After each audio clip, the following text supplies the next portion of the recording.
மதுரை சித்திரை திருவிழாவில் கள்ளழகருக்கு தண்ணீர் பீச்சி அடிக்கும் தோல் பைகள் தயாரிக்கும் பணிகள் விறுவிறுப்பாக நடைபெறுகிறது. இதுகுறித்த கூடுதல் விவரங்களை செய்தியாளர் ஹரிகிருஷ்ணன் வழங்க கேட்கலாம்.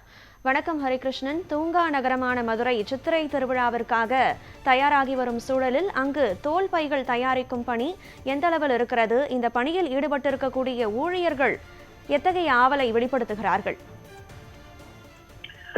தேர்தல் திருவிழா நிறைவு பெற்று தற்போது சித்திரை திருவிழா நகரமாக மதுரை விழாக்கோலம் பூண்டிருக்கிறது. இன்று மதுரை மீனாட்சி சுந்தரேஸ்வரர் கோவில் சித்திரை திருவிழாவில் 7ஆம் நாள் நிகழ்வில் இன்று சுந்தரேஸ்வரர் பிரியாவுடையுடனும் ஒரு சப்பரத்திலும் மற்றொரு சப்பரத்தில் மீனாட்சி மூலம் திருவீதி உலாவானது நடைபெற்று வருகிறது. இப்படி காலை மற்றும் மாலையிலே மீனாட்சி சுந்தரேஸ்வரர் கோவில் சித்திரை திருவிழா நடைபெறுகிறது. அதே நேரத்தில் திருவிழாக்களின் நகரமான மதுரை விழாக்கோலம் பூண்டிருக்கிறது என்று சொல்லலாம். அந்த அளவிற்கு சித்திரை திருவிழாவுக்காக தற்போது நகரமே தயாராகி கொண்டிருக்கக்கூடிய காட்சிகளை பார்க்க முடிகிறது.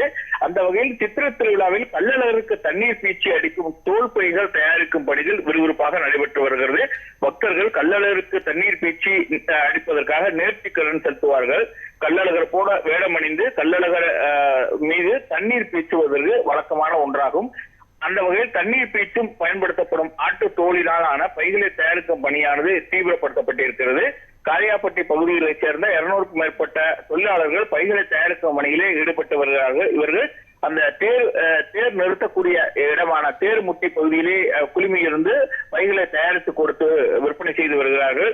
ஆட்டு தோல்களை ஒரு வருடத்துக்கு முன்பாக பாடம் செய்து அதை நன்றாக காய வைத்து அதை தற்போது அதிலே பைகளாக தயாரித்து கொடுத்து வருகிறார்கள்.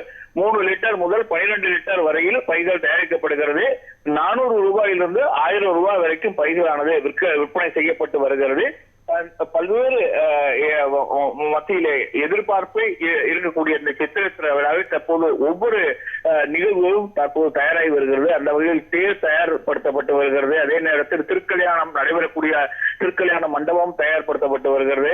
அதே நேரத்தில் தான் இந்த கள்ளழகருக்காக தண்ணீர் பீச்சக்கூடிய அந்த ஆட்டுத்தோல் பைகளானது தயாரிக்கப்பட்டு வருகிறது.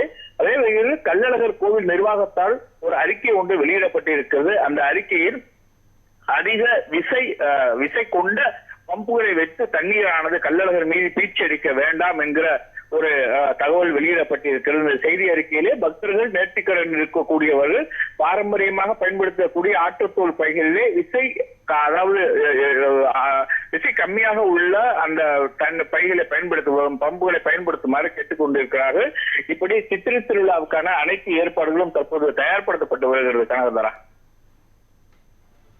சித்திரை திருவிழாவிற்கு தயாராகி வரும் மதுரை மாநகரில் நடைபெற்று வரும் சிறப்பு ஏற்பாடுகள் பற்றிய விரிவான விவரங்களை வழங்கியமைக்கு நன்றி ஹரிகிருஷ்ணன்.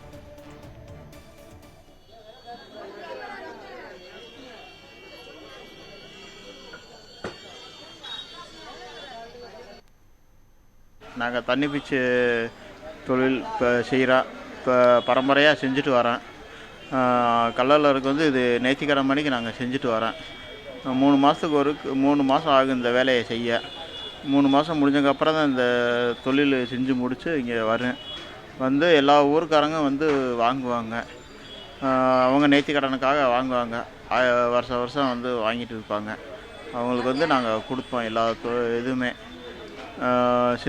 சின்ன பையன்லேருந்து பெரிய ஆள் வரையும் தண்ணி பீச்சு தோல் இருக்குது. எல்லாத்துக்கும் நாங்கள் கொடுத்துருவோம். யாருக்கும் இல்லாமல் போகாது. முடிஞ்ச அளவுக்கு எல்லாத்துக்கும் கொடுத்துருவேன், செஞ்சுருவேன். பம்பு இங்கேருந்து அடிக்கும்போது சல்லுன்னு இங்கே போவேன்.